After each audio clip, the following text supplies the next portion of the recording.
And what they're doing is creating connected communities. And inside there, the minute you drive up, they know who you are. When you walk in, you get packages delivered to package lockers.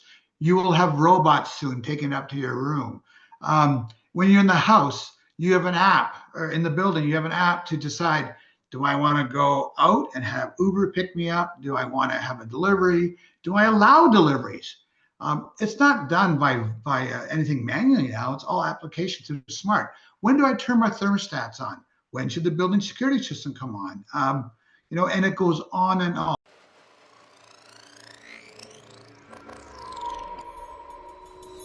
We're going through something absolutely historic. Technologies across the board are growing exponentially. It's a disruption that's going to completely redefine the way businesses compete. In the next decade, we're going to lose 40% of today's Fortune 500 companies. The exponential growth of computing is continuing. AI is nowhere near its full potential. Whether you like it or not, that the future cannot be stopped by anyone. Welcome to episode 123 of the Future Tech and Foresight podcast, hosted by me, Mark Verbenkov. So I think it's pretty safe to say that over the last several years, smart cities have begun to capture many people's imaginations of what the future of urban living will look like. And perhaps most recently, this was really pushed into the spotlight, or smart cities was really pushed into the spotlight by the project called The Line over in Saudi Arabia. Now, I've spoken about The Line and smart cities in general a few times on the podcast before, but today, in my discussion with Grant Furlane, he's a veteran of the transportation industry, we really unravel how technology forms the bedrock of smart cities. So we explore how these digitally connected frameworks not only streamline urban services, but can markedly improve the quality of life for the residents that live there. So our conversation kind of ventures into the most promising trends in smart city technology, the indispensable technologies that of course fuel this urban transformation, and the challenges that loom on the horizon for citizens and smart cities in general.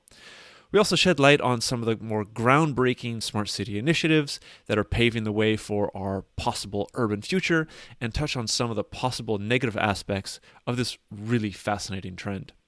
So stay tuned as we delve into the intricate tapestry of smart city technology and its potential to redefine urban living. But who is my guest? So Grant Furlane is a seasoned professional with over 4 decades of experience in the transportation, network security, and parking sectors, with a notable emphasis on smart city initiatives. He also has a rich history of tech ventures across Asia since 1989 and has been involved in over $500 million in technology investments. So he has been a trailblazer in developing innovative solutions for tracking and monitoring vehicle movement, and his enterprises have pioneered integrated control systems crucial for major airports, hospitals, and parking lot management. Among his accolades are the TIE 50 Top Technology Awards from Silicon Valley and the Ted Seberg Award. He currently is the CEO of Locomobi World, a smart city technology company specializing in parking, tolling, transit, storage, asset tracking, and threat management solutions. And he is the co-host of the smartcity.blog podcast that looks at how buildings, cities, and communities are getting smarter, more efficient, and more connected. Great. Well, thank you very much, Grant, for coming onto the podcast today to talk about smart cities, which I think I've only talked about once on the podcast before. So I'm quite excited to hear your thoughts and insights on this. Well, thanks for having me. It's been a long passion of mine, so it'll be interesting to see what we talk about. Great. Well, maybe we can start off with how you got interested in smart cities. I think it's been quite a hot term over the last several years, anyway. But I think you've been involved in it for a little bit before then. Yeah. Well, I think it's more of like we say, smart city is a term that we use kind of lightly. But I started back 30 years ago, trying to tell people that one day we're going to have a congestion problem. And I started the World Symposium, co-founded the World Symposium on Intelligent Transportation with 3 of us. I think there's about, 10,000 members now. Okay. At that time, it was like, guys, we're going to have a real problem. Like cities are going to have to get smart. We're not going to be able to get there, blah, blah, blah. And kind of no one really believed me. So I have kept my eye on it. for a long, long time, and then developed the first smart city portal for transportation on the cloud years ago, and have grown with it ever since, and gotten very interested in it. Mm-hmm. Oh, that's fascinating. Yeah, this is one of the main reasons I wanted to have you on as a guest, right? You've been involved in it for a long time. You've seen the evolution. You probably understand what the hurdles are coming forward. So yeah, I'm interested to dive in a little bit deeper. So as I mentioned, I've only talked about smart cities once on the podcast before. I'm sure most people that listen to the podcast are aware of what a smart city actually is. But for maybe the few listeners that aren't, can you just define what a smart city is for us? Sure, it's a connected city. So essentially, it's taking basically everything in the city and find a way to connect it so people can transact better, talk better, communicate better. No city's actually accomplished it yet. But the deal being that, sooner or later, you and I and everyone will all be connected through all these smart devices, sensors, and it's really designed to make life easier. Yeah. So is that maybe the one main benefit, right? To make life easier, a little bit more streamlined. You were talking about transportation, but I think it encompasses most aspects of life in a city. Yeah. The only reason I brought up transportation was you pull out the transportation part, there's no sense going to a smart city because you can't get there. Okay. But no, I mean, once you're there, there's every single type of service will be smart. The pandemic has actually, no doubt the pandemic has obviously accelerated the growth much quicker because we all stayed at home, and we got into smart things, and from smart homes all the way to smart mobility, to smart health. Now, of course, remember now, AI is here. So that changes the whole smart world. Can you maybe enlighten us to a little bit as to how that does it?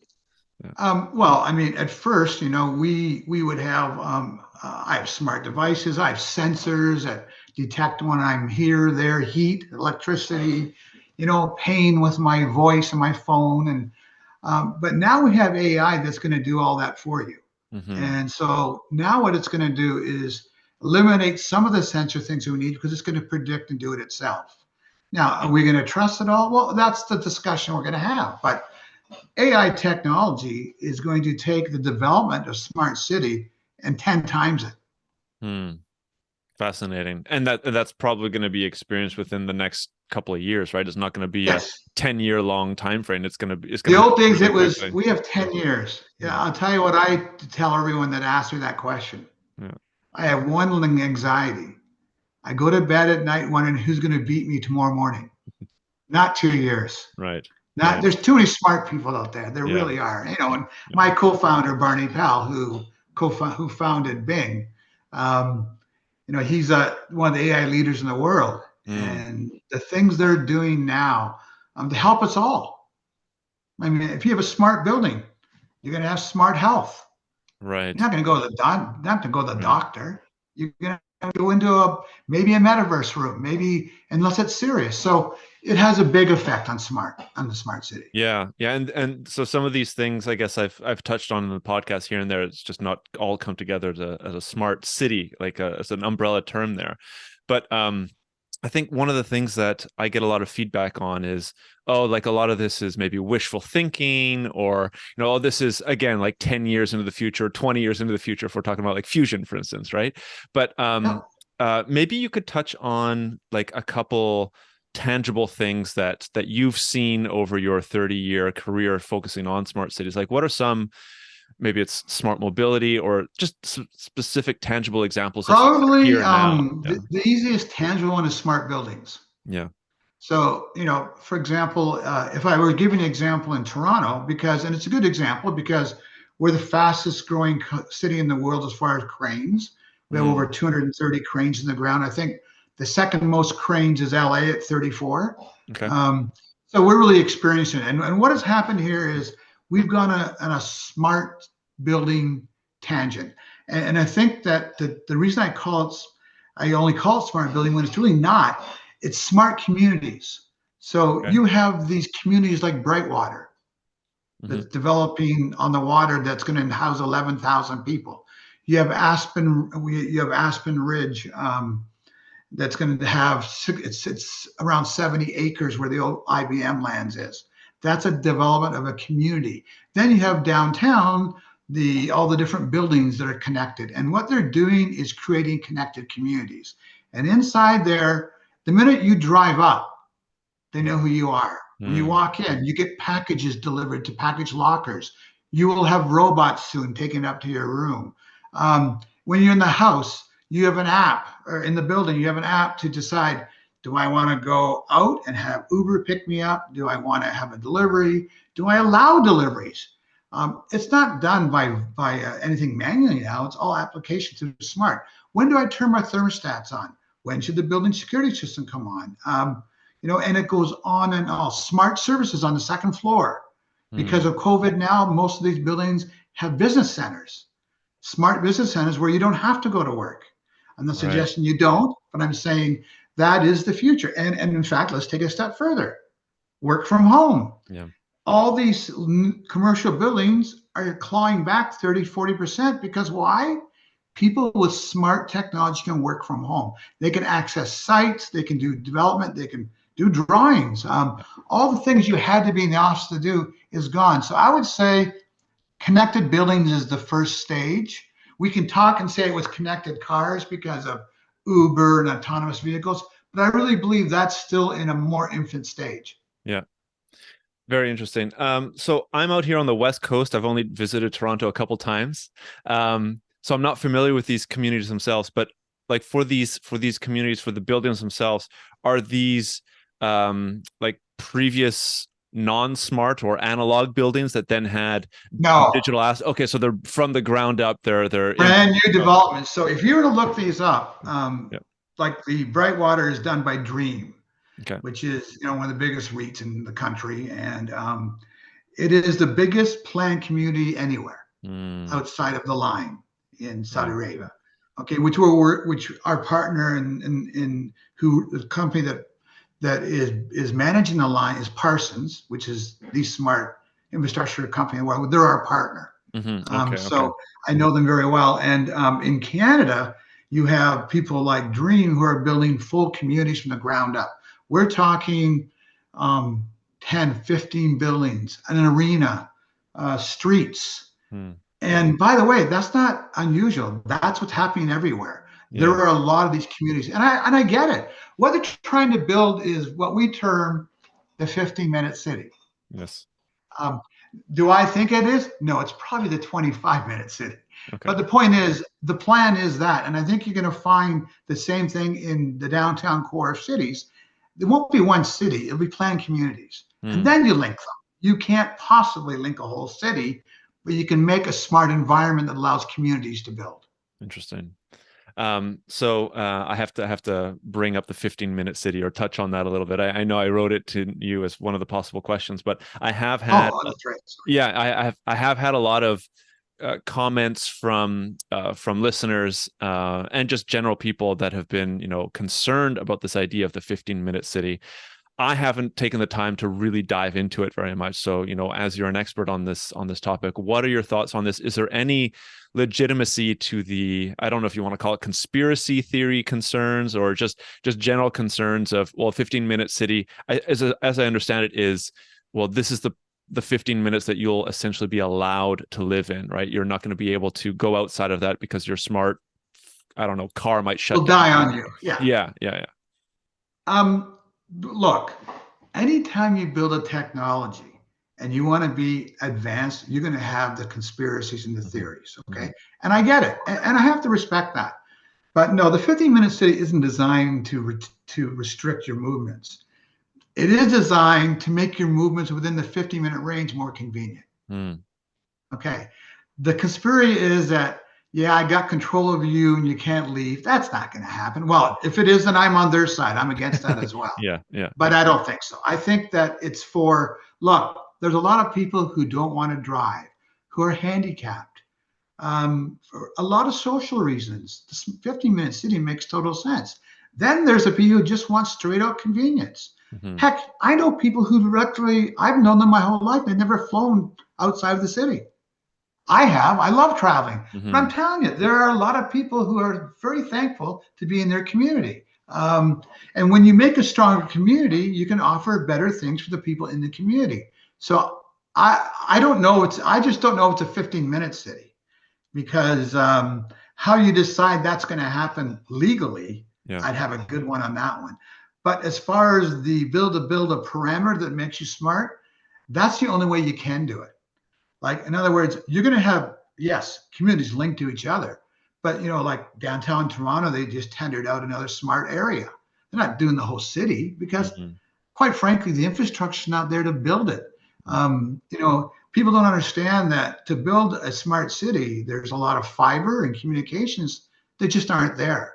Hence why you asked me something that was interesting. You said, are these legacy Yes. or new? They're new. Why? Because the legacy doesn't have the fiber. It's still copper based. Now, are they going to be able to change that with new communication structures? Yes. Okay. No doubt about it. But they are going to have to take a second hat to the new developments. Yeah, that was actually going to be another follow-up question that I had. So these legacy communities or parts of the city, do you have a sense about how long it takes to transform into a smart city? Like, is it 5 years? Is it 2 years? I guess it's tender. I don't think I can answer the time it takes. I can tell you that to take a legacy group of buildings and now get them into smart features, it's much quicker than 3 years ago, because you can put smart devices that turn legacy devices into smart now. So what I'm seeing now is, when I first started out, all these software companies, smart buildings, and there's big ones, from Smart One to Siemens to everyone, and what I've found now is there's the new secondary market programs coming out that don't need the skeleton in the building to operate. And they're coming out now. Are they going to have less of effect? Yes, but they're essentially doing most of the same services by putting sensors in that are much cheaper than having to wire in new wiring throughout the skeleton of the building. Right. So they're my easier answer to is, install. Yeah. it can happen now. It's going to happen now. And here's what I've noticed. In my world, where my companies have been involved, we started with new construction. But those people who are building those buildings, they own other buildings. They go, we want that in this building, or we want this service here. So it's changing. And I think I'll lend that all to smart sensors. Yeah. Okay. Smart sensors are the future. Okay. Yeah. Well, that was going to be my question. What's the main technology that's enabling this? So it is smart sensors. It's edged, what you might call in your world edged computing. Yeah. Yeah.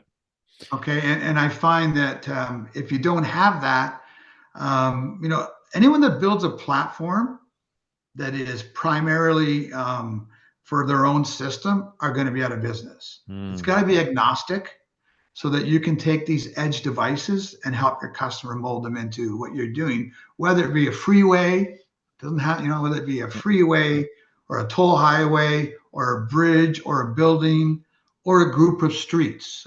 For example, we're launching a system very soon that essentially you drive into the core of the city and you drive out. There are no meters, parking meters, nothing.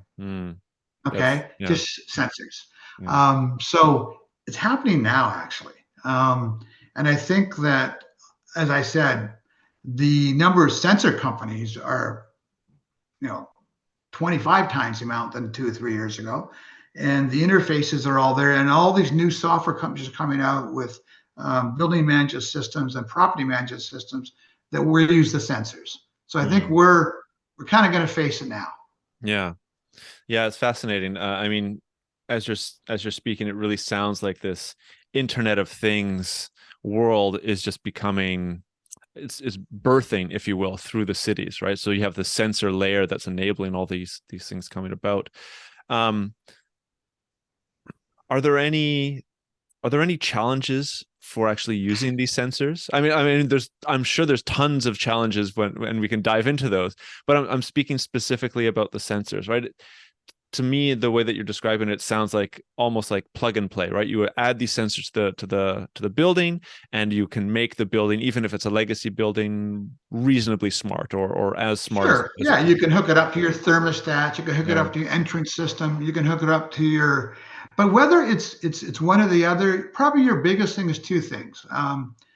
You want to be careful that you don't have life dependency things on sensors that are not hardwired and do not have a skeleton. that have a lot of backup features. Okay, so if you build sensors into buildings or communities, even life-saving things in hospitals, because they're going very smart now.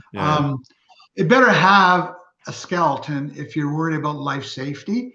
When you get beyond that, it's about security. Okay, so there are a lot of sensors out there. You know, the guy says, I just bought my sensor for $9.99. And I always say, good luck with that one. Okay, yes, you can do many great things now, but what you have to be very worried about is the cybersecurity network that you're layering into the system. And if I would have to say that might be the #1 problem that we have to address, is we're moving data. We're moving people's data as we collect these sensors and do things with them. Where's that data going? Can it be interrupted? Can it be corrupted? And the answer is yes. Of course it can. So that has to be a concern. And that's your biggest roadblock. Yeah. That's what I was assuming. I've interviewed a number of people that deal with like robotics, for instance, whether it's in a manufacturing facility or otherwise. And I mean, I think for robots, it's very visual in people's minds, right? It's like, oh, if a robot gets hacked, well, they can actually cause some pretty severe damage, right? I guess the same for like an automated vehicle. Well, I view, by the way, I view a vehicle a robot. I feel, you know, we make a robot. So I introduced the first robot in the world in our industry, called Moby, and Moby's put a few holes in the walls at the office learning. So of course, but I can tell you something. Just like a robot can fail, we already watch what humans do every day with guns and so on. So I got the sneaky feeling they'll be a little better. But again, you're right though. I mean, if you look at the concerns of a robot in the smart city, because they're going to be everywhere. Yeah, they could cause some mayhem if it's on the wrong network. And you know, the more autonomous you get, the more it learns on its own. So yeah, that's a fair concern.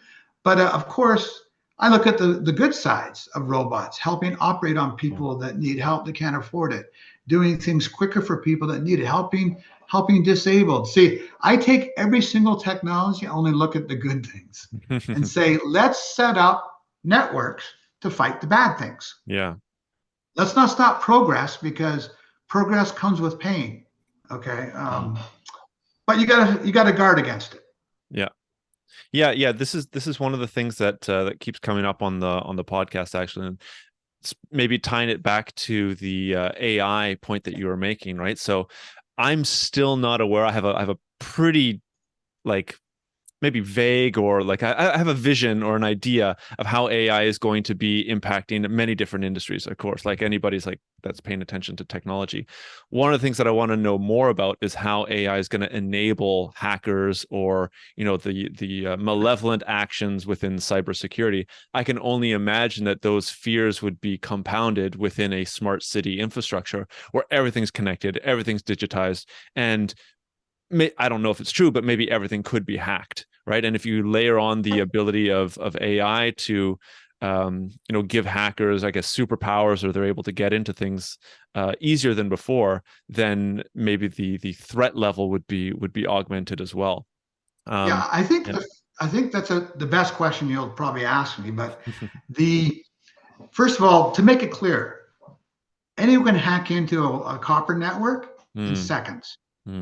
It's not secure at all, no matter what anyone tells you. Okay. Good point. So it's really easy now. That's why we live in the world of credit card fraud and so on. But AI can make it more difficult. But also AI could be the villain. And that's why you don't see it yet being used in the form of quantum computing, which is supposed to be the future of AI, quantum physics, or blockchain. Because the problem you have is, yes, if someone developed a quantum program that can drill around and learn as it goes, yeah, you're in big trouble. And so what I've seen companies been doing now, and they are, and even the U.S. Defense Department in Canada, they're developing programs to fight cyber security in the event of data threats, and advanced programs that try to learn. They have to be smarter than those programs. It's a battle of programs. And I'm going to tell you, there will always be the guys that can beat you. Just the way it is. And I don't believe that will ever change. I hope I'm wrong, actually. I mean, I don't want it to happen. But I mean, there's some smart guys out there that just want to do bad. Yeah. And does that scare me? No, it doesn't. Because, I work my whole time on finding ways to protect against it, rather than figuring a way to be dominant with it. And if you do that, and if everybody does that, it makes it much easier. So if I'm not trying to dominate the world with my tech, instead of trying to defend how it could best be used, if we all took that attitude, it would work. But that's not the way it's going to be. Yeah. Okay. Yeah, so yeah. It's your number one problem, no doubt about it. Yeah. AI is going to change and improve our world. It's also going to be a nemesis. Yeah. Well, just like any other technology, whether it's fire or, the internet or social media or whatever. Yeah. There's always the two halves to this, to whatever technology we're looking at. I don't see it changing. Yeah. I don't see it changing. Yeah. No. It maybe the only thing that new technologies do, and they bring about like a new sense of awe, right? Because they're so much more powerful. They can interact with so many more people and bring about many more changes than previous. But let's go with that, Mark. Yeah. So I remember, I hate to admit it, I remember when computers were introduced.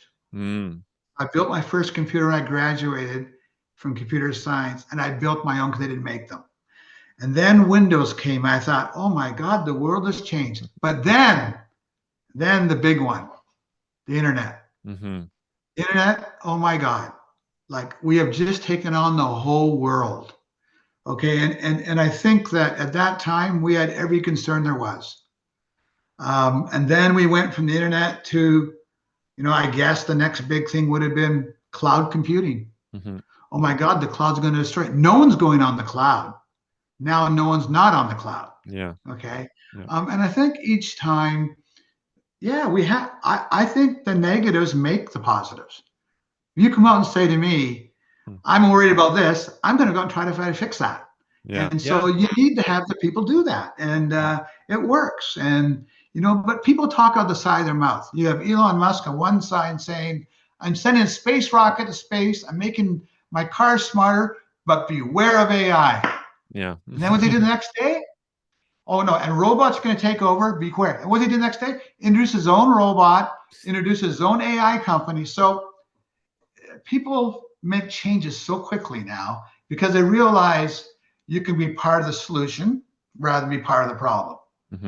Like, you and I aren't stopping it. No, absolutely. Well, how do we fix it? Yeah. How do we make it better? I think that's the challenge. Yeah, no, maybe that's a really interesting way of thinking about things. I mean, I don't want to focus too much on the negatives of stuff. I'm generally, out of all of my friends in the group, I'm the techno positivist, right? But I need to give a little bit of balance in the podcast, right? It's too biased in one way. I wanted to go back a little bit. So you're saying that these smart sensors are the main dominant technology within smart sensors, of course. We've talked about AI, some transportation technologies. Are there any other technologies that are maybe coming up in the next couple of years that you're particularly excited about that will change, revolutionize, or modify smart cities? Yeah. There are so many things that people don't know about. Like, and I try to stay on top. As I read about 100 articles a day. So I try to stay on top of it. I'm fed them from computer science programs to regular media, but mainly use the sites that are informative. And you've got the whole idea of brain implants. Yeah. Where we're going, and that's a reality, by the way. It's not a joke. Okay. Yeah. So people don't understand, though, when you start to do things like brain implants, that basically your brain is part of a circuit board. You take brain tissue and you attach it to like a circuit board. You implant it in the brain. It's very small, but all of a sudden now you're communicating with your brain. And there are two things on that side. One is obviously, again, let's look at the positive side, where you have a person who can't walk, who can now walk because the brain impulses change to the body. Mm-hmm. Then you have, we won't even bring up the fact that I can put things in the legs as well. Mm-hmm. So I think the internal implants of making people's bodies move better and work better is a positive. Of course, the other side could be said, you won't need wearable devices because we're going wearable now. Yeah. Like the cell phone will die. It'll be, instead of the cell phone, it'll be a wearable. It makes sense. Yeah, Okay. yeah, Whether it be a car or a headband or whatever. But then go beyond that, where it's just going to be the brain. And it's going to say, and I get it. I totally get it. I look at you, you look at me, we can talk. I mean, it's the truth. That's brain waves. And that's just all that is. And people don't understand. It's strictly an electrical energy force. And you're sending waves, and waves can be basically changed and understood. But you go further, you have brain implants. You have the ability now to what we're going to come out with is the ability to take things and cure them faster. We have self-curing steel technology that mends itself. Okay. You talked about fusion. Okay. Well, fusion is the future, and fusion is going to happen. The whole idea of the ability to go out and repair tissue in the body with an implant, those are really going to happen. And what does that do? Well, it disrupts the whole medical world. It disrupts, of course, what you haven't brought up, and I'm not trying to be negative, but it disrupts the whole workforce. And we know that, but people have to understand that's gone on for 2,000 years. God, when Henry Ford introduced the Model T, he didn't invent the car, but he invented an affordable way to move people around the whole country. That's a big deal. Okay. So I think the things that are coming that are big will be obviously flying aircraft and mobile aircraft for smaller loads. I think that that's happening. I think that they have to get through the logistics of it. I think the fact that you're going to be able to, what people don't understand is we're already going to third worlds through energy. We're now computing into black holes. We're learning about time travel. I don't know. I mean, I was the guy who watched, spaceships go to the moon in cartoons when I was a kid. I mean, I'm a firm believer that nothing is impossible anymore. And so I think will we have space transport via energy? I don't know. Are they working on it? Of course they are. Will it be on the moon living or another planet? I think so. I think so. I think that's already a given. And so the technology is already here to do it. But what happens when you have technology, but nothing around yet is ready? So in other words, I can have a sensor to cure cancer, but there's no network to put that sensor on. It really doesn't matter. So I think the catching up of these sensors will come through the way we install new networks that communicate with each other. Doctors will be curing things in days instead of years.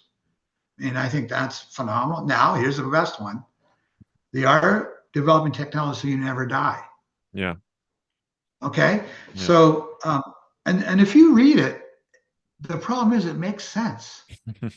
Yeah, I say problem because for the naysayers, they think you're off your rocker. Yep. They think you're crazy.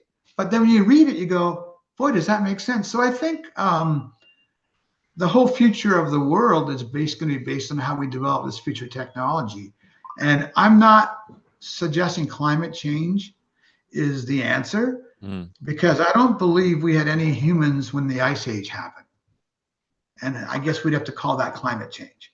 So I think that the world is here forever. Earth is here forever. Whether humans survive it, that's a different thing. So what are we doing?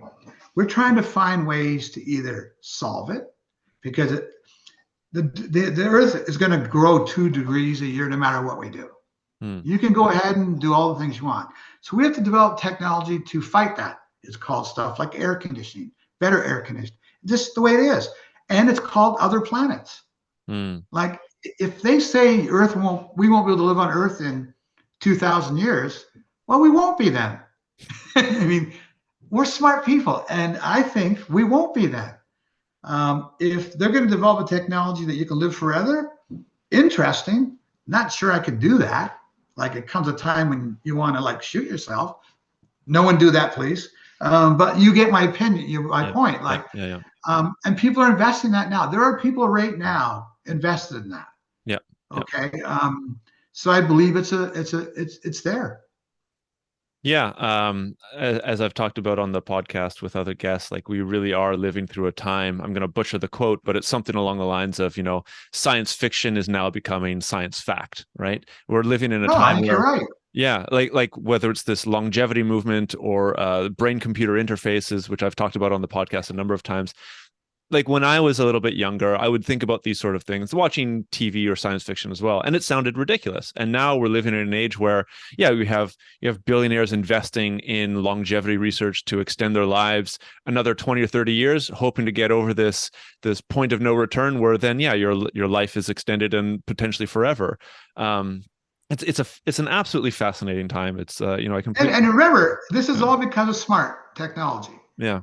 Yeah. There is no way you and I can research that without being through a smart network. We collect data every day that gives us, like, the number one thing in the world today is analytics. Okay, so you have all these sensors, right? And they're in medical centers, they're in streets, they're in buildings, they're everywhere. And they're collecting data, billions of data per second, not per minute, maybe trillions. Yeah. And because of the art of smart computing and AI, they're able to take that data and understand it in seconds. Yes. Which allows you now to do the research to do all these things that we're talking about in the future. So don't think it's not about the smart network and smart community. It's all about that. The data creates future. It allows us to predict things. And that's what we're doing. Where people are saying, I'm going to live forever, we're predicting that. Why? Because certain data shows that in research. And where are they getting that data? Every single day. Right. Yeah, I hadn't thought about that. That's a really interesting way of looking at like how these smart sensors or just smart data, if whatever the term is actually the backbone or the foundation for a lot of these technologies to move forward, and the future to kind of, how should I say it, the future to emerge data's always been there. Yeah. But I mean, it takes millions of years to collect it. Now it takes seconds. Yeah, it's really fascinating. I do want to go back to the brain computer interfaces that you were saying, whether it's invasive surgery to implant something, or these like non-invasive helmets and caps and things like that that are being developed right now. It was really interesting for you to connect that to smart cities. That's not something that's been talked about on the podcast before. And the thing that kind of sparked my mind was, well, we already interact with our city typically through something like this, through Google Maps or Yelp, right, to find reviews of certain restaurants and things like that. But I think it's really interesting as you're talking about this, this IoT infrastructure developing across the city, and then through our, brain chips or thinking cap, we're going to be able to interact with our city. Have you come across this idea of like we become the city, or the city becomes part of us, like the? Well, now you're talking about a digital city where you have a city, and it's called the metaverse. Yeah, yeah, and it's funny, when the metaverse was really pushed hard by Mark Zuckerberg, people kind of laughed, and it went backwards. But now it's prime again. Web3 is big news, okay? And the metaverse, I developed my first 4 walls about 1.5 years ago, and we're using it. And it has allowed us to look at ways to simulate things, do things. Now, the metaverse would be a duplicate of the real world. So you may be down on a sidewalk and want to be on the 8th floor, but never actually go to the 8th floor. And I think right now you'd have to put on a set of big goggles, which gives you a sore neck. And obviously we know that will change. But soon there won't be goggles. It'll be in your mind. Yeah. And why wouldn't it be? Why wouldn't you walk into a store and say, I want 2 pairs of pants size 34 with your mind? Why wouldn't you? It makes total sense. Is it scary? Of course it is. And it's funny. I go back to a famous song that you will like, and you should look it up when we finish the podcast. It's called, and it was written in the 60s. Okay. It was called "In the Year 2525." Cool. And if you've never heard it, you have to listen to it, because it talks about. Think of this in the 60s. You won't need anyone to help you, because it'll be doing it for you. It'll move your legs. You won't have to have children, because it'll be in a test tube.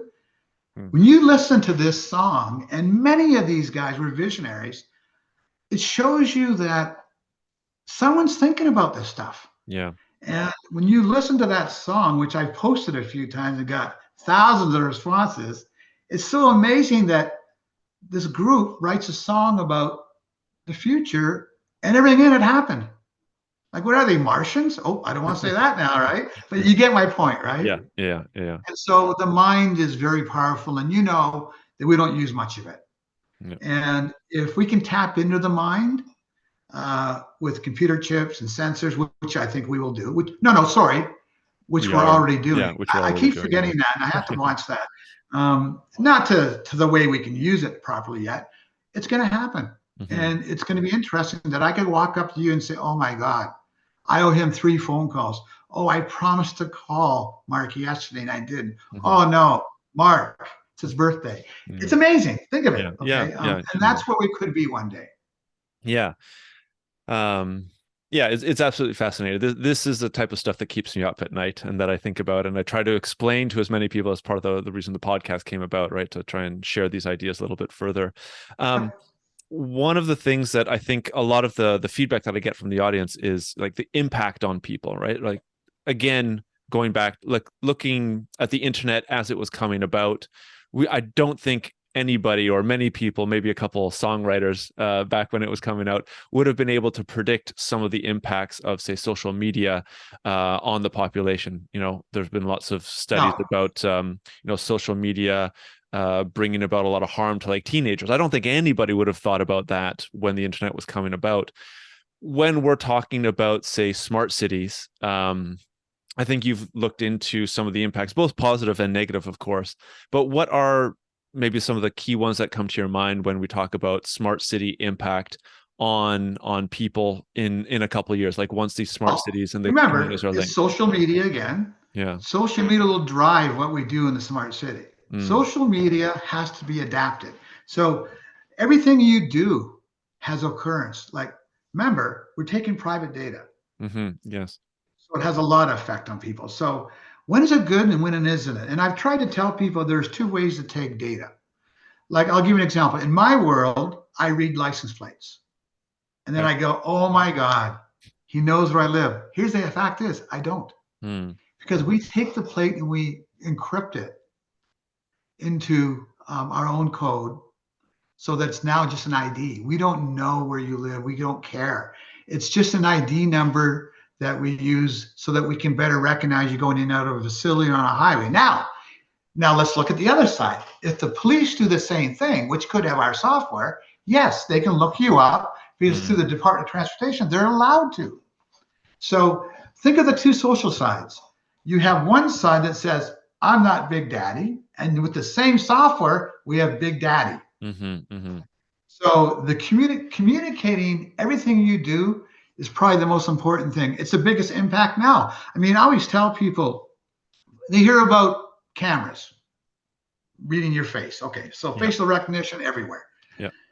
And they get all upset. I go, but you do understand that you've been trading your information for 10 years on your phone. There's nothing nobody doesn't know about you. Understand that. So what's do you think? Well, the impact is you'll have people who will protest it. You have people say, I won't do that. And you can do 2 things. You can take them out of the network, which I think hurts them, or you can be able to have the algorithms to separate people differently and what they want. That's the big challenge. So some people want that. I want, like me, I don't want you stealing anything from me. So I want as much recognition as possible that's me.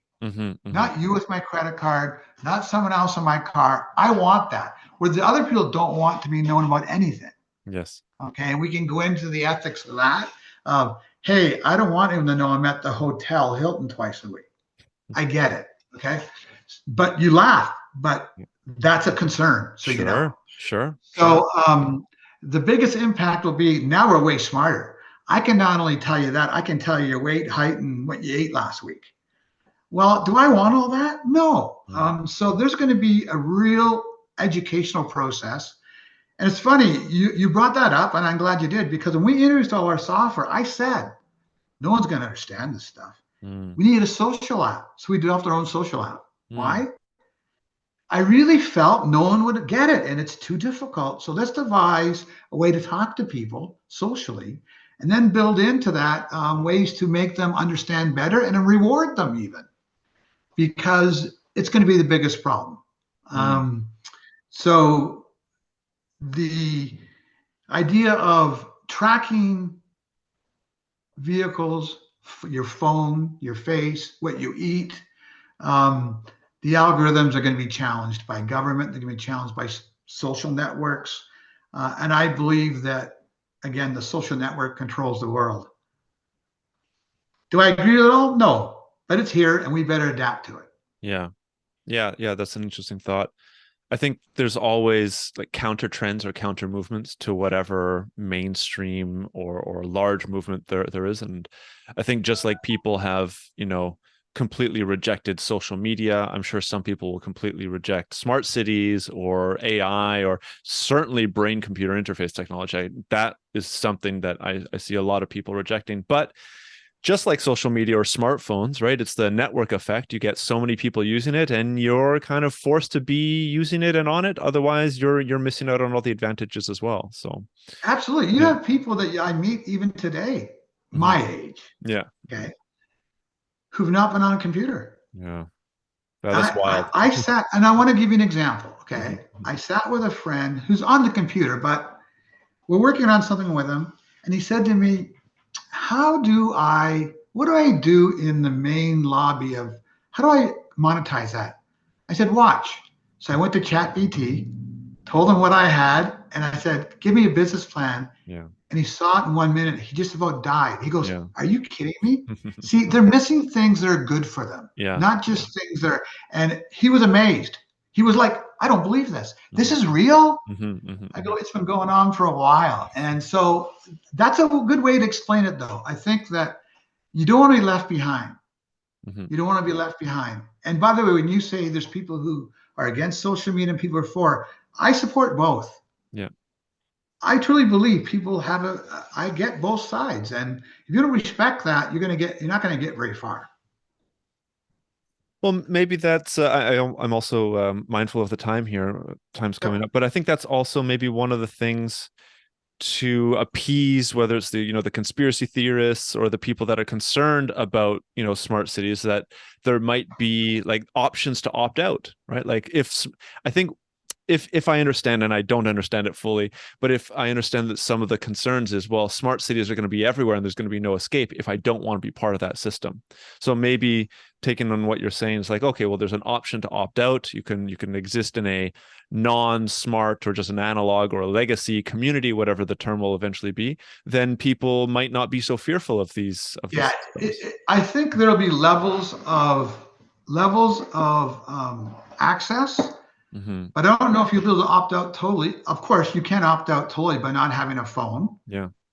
You can opt out on your own if you really want to. Okay, but it's difficult, and so I think that there has to be a level of opting out, like you say, and that's a good point. But I think you're never going to be totally out.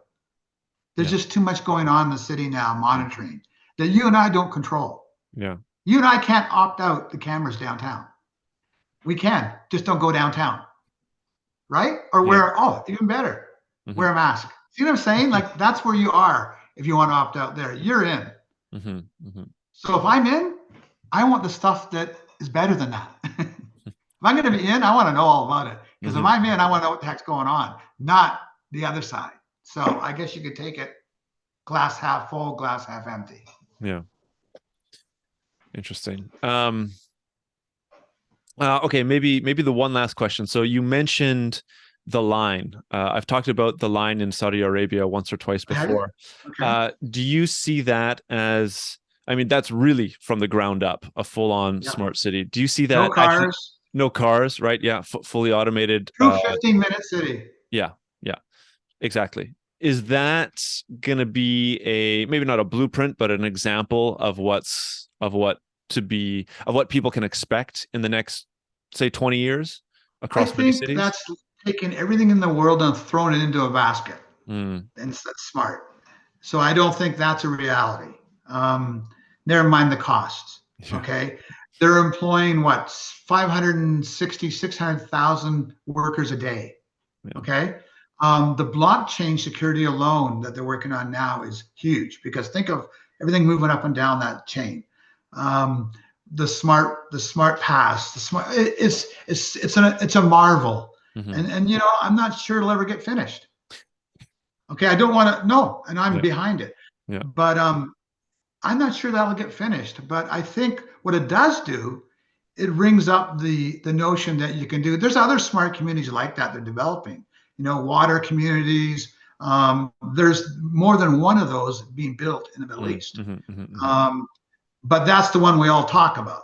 I mean, and the line, I think, is something you should read about, only because it gives you all the different things that could happen in a smart city. But I don't think it's a reality thing you're going to see come to our local city tomorrow. But a lot of it could. A lot of it will. Remember, they're going to prove out new technology there. Right. Okay. And so we'll get to see 6G or more. We're going to see how you're going to handle blockchain in a wide varying market. We're going to see if the 15-minute city even works. And so I think that it's like anywhere, the first, it's, you know, very rare to have the first be the biggest. Yeah. Right. Usually the first is a beta. Right. But that's not how they operate. So we're going to see the marvel of everything thrown into a blender and see what happens. And I think we should all follow it, because it is truly an amazing technological city. Yeah.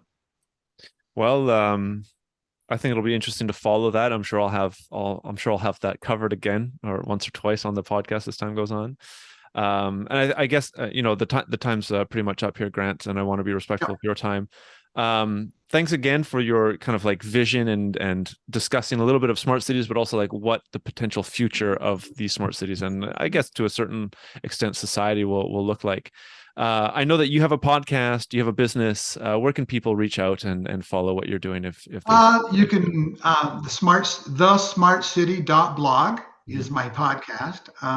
I can be found. You can search me and find anything you want on me, but Grant at locomobiworld.com, LOCOMOBI world.com is my main investment. But like I said, just search me. Right on. I kind of got enough people, and follow me, and I'm more than happy to talk to anybody about the future. Well, thanks for listening to this week's Future Tech and Foresight podcast. If you like what you've heard here, there are, of course, a number of ways that you can support the podcast. The best way would be to leave a review on Apple Podcasts or give a rating on Spotify, which you can find a step-by-step explanation for on the futuretechandforesight.com website. Alternatively, feel free to leave a comment either on the episode show notes or the YouTube channel, where you can see video recordings of the interviews. And finally, if you are part of an organization that is aware of the disruptive and transformational impact that emerging and future technologies will bring and want to know more, please get in touch to hear about the strategic foresight services that we offer and how we can help future-proof your organization and take advantage of the phenomenal opportunities available to survive and thrive in the future.